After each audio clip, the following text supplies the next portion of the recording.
And here is the playing hall for Millionaire Chess. $1 million guaranteed total prize money. First time ever in the history of chess. It's a nice playing hall. It's a 7-round tournament. I was lucky enough to participate in it. You're going to see some of my games here, all 7 of them. And at the end of the 7th, after the 7th game, I will do a little, I call critique of the tournament. Both good things and things I think that need some improvement. But anyway, it was a great playing hall. It was a great site in fabulous and exciting Las Vegas. Had a great time. Hope you enjoy the games. And here are some pictures from my trip to Las Vegas for Millionaire Chess. There's the Bellagio, Caesar's Palace, the Mirage. $1 million guaranteed prize money. First time ever in the history of chess. Just want to show you some pictures from off of Las Vegas Boulevard. Beautiful hotels, beautiful buildings, cabs everywhere. It's like New York. You can get around anywhere you want to. There's a Caesar's Palace on the right. Just wonderful. Another picture of Caesar's Palace. See a little reflection there. It's up on a bridge with glass behind it, reflected a little bit off the glass. Bally's down Las Vegas Boulevard again. Place is running 24/7. The economy is booming. I'll tell you, this is the epitome of capitalism, folks. So I thought it was a great place. I wish I could spend more time there. Probably a little too hot in the summer, but... And there's Donnie Marie, voted #1 performers in Vegas. A personal friend of mine, very close, and she loves those guys, so I got that picture for her. There's the Bellagio again, and we go down to, there's the gondolas, those boat rides, and the beautiful buildings, beautifully landscaped. I mean, I'll tell you, I know the economy's tough in the United States, but if you can't find a job here, you can't find a job anywhere. Encore again, building off a view off a bridge. A lot of traffic, but it's very pedestrian friendly. They stop all the cars for the big intersections for the people to get through, and there's a waterfall there outside of a hotel, and there's me smiling away excuse me, on a nice bright sunny day in Las Vegas. I call that the Needle. I guess you can go up on top of that. Another picture of the Wynn Hotel. Steve Wynn, the big entrepreneur in Vegas. Trump Hotel in Neiman Marcus right next to it there. The Mirage with the Beatles show. And you see Caesar's Palace in the background. And poor Mario there, I cut his head off. There he is. There's Mario. There's people dressed up all over the place. Pirates, showgirls, you name it. The only thing I didn't see was Darth Vader. And there's the Eiffel Tower restaurant. Pretty cool place. And Britney Spears' Piece of Me show. Now, I'm not a big Britney Spears fan, but I went to the show and it was really, really good. I'm glad I went. It isn't just a concert, it's an actual show. And she did very well, and so did everybody else that was in it. And there's a picture of the airport, me leaving Las Vegas. So there it is, a little picture tour of Las Vegas from when I was at Millionaire Chess in October 2014. Just want to add on the end of the video, when I left the airport, I took some pictures as I was leaving Las Vegas. And you see outer Las Vegas there, all the new homes, all the new development. I mean, place is booming. Entertainment industry and gambling fuels a lot of money. So money brings people, and people brings economy. And look at this place. It's just amazing stuff. As we're passing over Las Vegas, we head into the mountains. We're on the far end of the Grand Canyon. Unfortunately, I was on the wrong side of the plane to get any pictures of the Grand Canyon, but this is the end of the Grand Canyon. Pretty beautiful stuff. Desolate, you know, it's funny how a desolate area can look beautiful. And some more there, some more pictures. More pictures there of the landscape. You see the curve of the picture of the airplane there on the right. As we get higher in the mountains, and higher in the mountains still, as we get towards the central United States. And those are the pictures, so the rest of them from my Las Vegas trip at Millionaire Chess. Hi folks, John Cordisco back again. Sorry I didn't finish the rest of the rounds for the Baku FIDE Grand Prix, but I flew from the East Coast United States from upstate New York to Las Vegas for the last 8 days, and I played Millionaire Chess. So this is going to be one of my games. Some of them may barely call them games, but nonetheless, it's between Ariel Medores. He is white, and I'm John Cordisco, and I'm black. This is round 1 of Millionaire Chess. I'll go through the first few moves here. Bishop G7 is going to be a kind of an unusual King's Indian. The bishop, castle, castle. Got my Fritz computer off screen. Basically a pretty even game. Now, the computer calls for D5 and D6. I want D6. C4. Try to get that center in there. As you can see, of course, you know, White's got all these squares tied up. Pawns are controlling them. Typical in the King's Indian. Knight C6 is what the computer calls for. I decided to go there instead. I had every intention of going here. Now, if he wanted to block it up, all right, that's fine. This bishop does really well under those circumstances. Unfortunately, my knight here wouldn't have done too good, but he would have found a way. He could come here maybe later.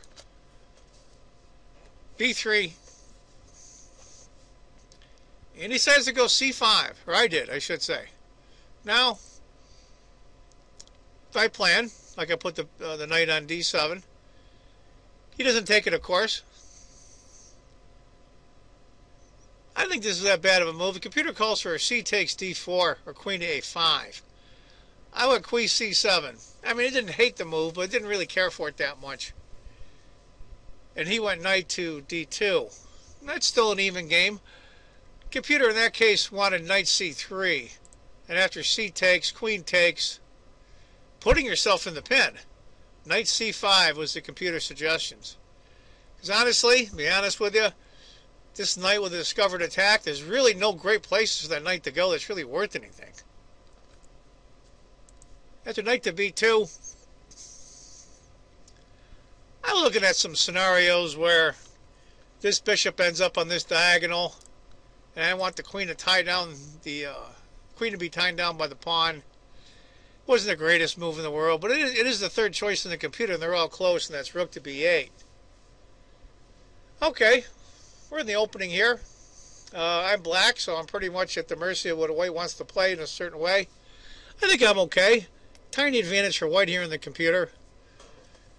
A4 is called for by the computer, but he goes rook to E1. I thought myself, okay. Still says that I should take the pawn on D4. A6 or B6, rook to D8. I said a rook E8. I mean, that was a good spot for the rook. Eventually it's going to be on this file. Queen to C2 makes perfect sense as well. And I didn't want this knight getting in here. Here, maybe to here. Get rid of my defensive knight. So I went H6. A little inaccuracy, but it's not the end of the world. Now, I think he got a little too big for his britches here, and he went knight to F1. I have no idea what he was going to do on that. A4 and D5 are the two computer suggestions. Went knight to F1. Now, I'm thinking maybe he wants to go here, then here maybe. I'm not really sure what he's thinking. I went B6, second choice of the computer, so I'm kind of proud of that. E4, of course. Get your center pawns right up there, control some space. Computer says I should have went E6. I went E5 anyway. A little inaccuracy, but not the end of the world. He plays D takes and I play D takes. If knight had taken instead after knight takes, D takes, knight E3, small advantage for White, maybe half a pawn. I played D takes instead, which probably wasn't a great idea, because now where is this knight going to go? He can't go here or here. There's another knight here. They're kind of redundant to each other, and my center pawn is blocking the knight. So knight takes was the correct move. Knight to E3. I thought to myself, okay, develop the bishop. Good spot for it. Now after bishop B7, I think I'm okay here. I mean, I really messed up the opening pretty good, but I'm really all right. My E5 pawn might be a target, but that's not the end of the world. That bishop's a little bound up right now on G7, but the computer shows about a 1.25 advantage for White. In this round one, I'm nervous. I flew almost all the way across the country to the western United States to play here. I've never been in Las Vegas before, so I was pretty excited about that. And I was trying to settle down. D5 by white, hitting the queen. Now, computer, the top three choices in the computer are all close to the same. Knight takes D5 was the top choice. And he plays E takes. And I'm really surprised he didn't play C takes, the old rule, take towards the center. And I have to go bishop to A6.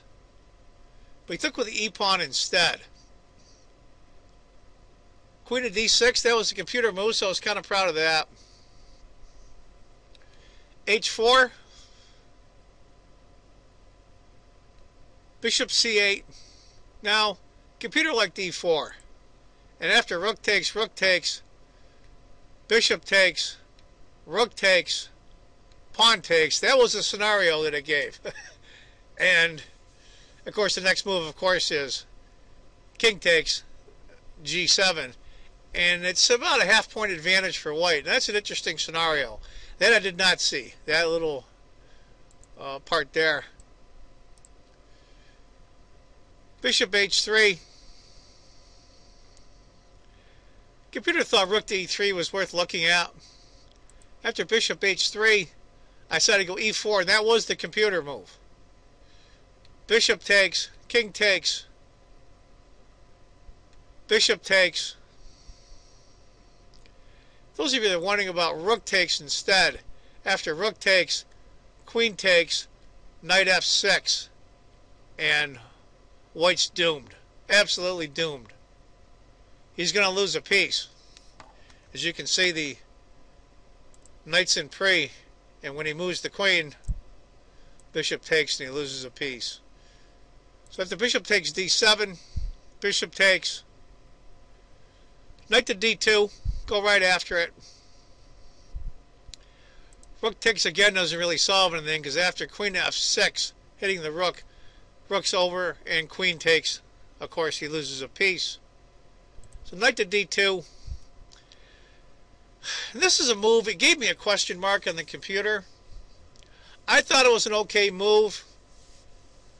F5 is probably better, but the second choice is E3. But anyway, the computer slammed me when I went E3. Now I wanted me to go to F5. Now actually that makes more sense. But I went E3. I want to open up the king position a little bit. I'm going to have a hard time protecting that pawn anyway. So might as well get some good out of it. He went queen to C3. I should have played F6 to block. Instead I moved the king. Pretty good a mistake there. And after rook takes, queen takes, queen F6. Now I'm a pawn down, but I'm almost down 2 points in score. I'm going to have a hard time. Not only am I a pawn down, but the pawn he's ahead is on D5. Rook to C1. I went rook E8. He went queen F3. He wants to start trading. I didn't see a viable alternative. King to G7 to bring my king out a little bit to help, but that wouldn't have been much good. And after knight takes, bishop F5. Well, that's a good place for the bishop. Nothing can really challenge him for right now because this pawn can't move.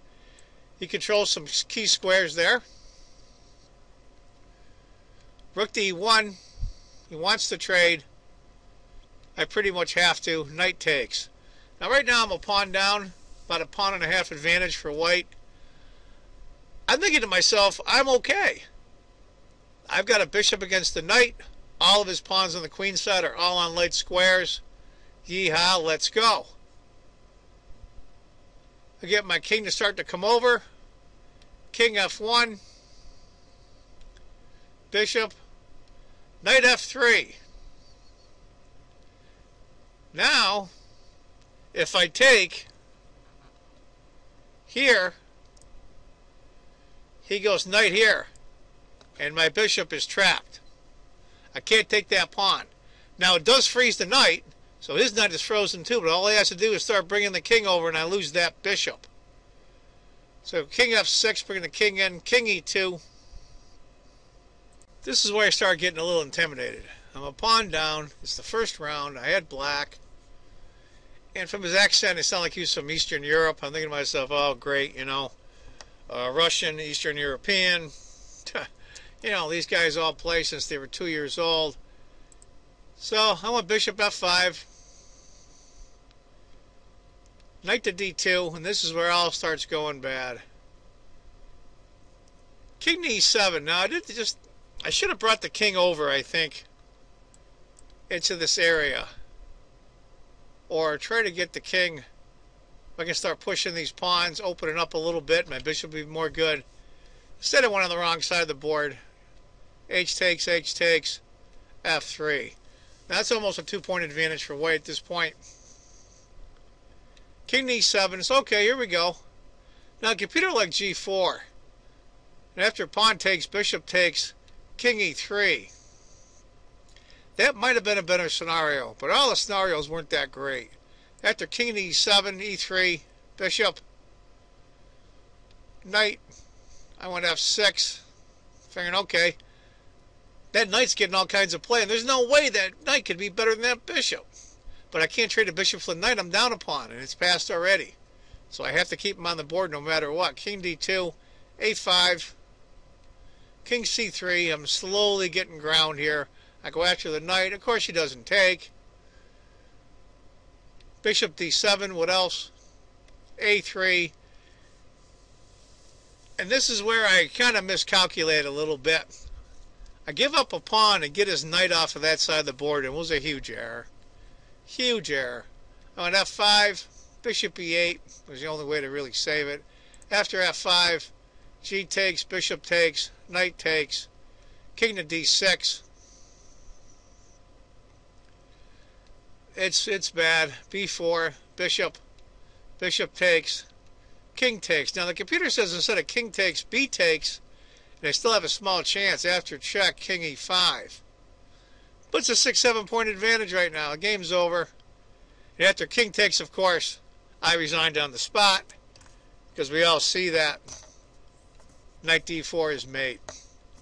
And I resigned, and I was pretty upset. I was pretty tired. It's funny when you're out of your element, when you're in a strange town and you're by yourself, and boy, when you've been looking forward for a tournament like this almost your whole life. And so I had a lot of emotions running here, and I was pretty upset. Anyway, folks, that's my game from round 1 of Millionaire Chess in Las Vegas, Nevada, October 2014. I hope you enjoyed it. I played 7 rounds total, so look for the other games. And I want you all to remember, if you think chess is just a game, you're not playing it right. Take care, folks. Bye-bye.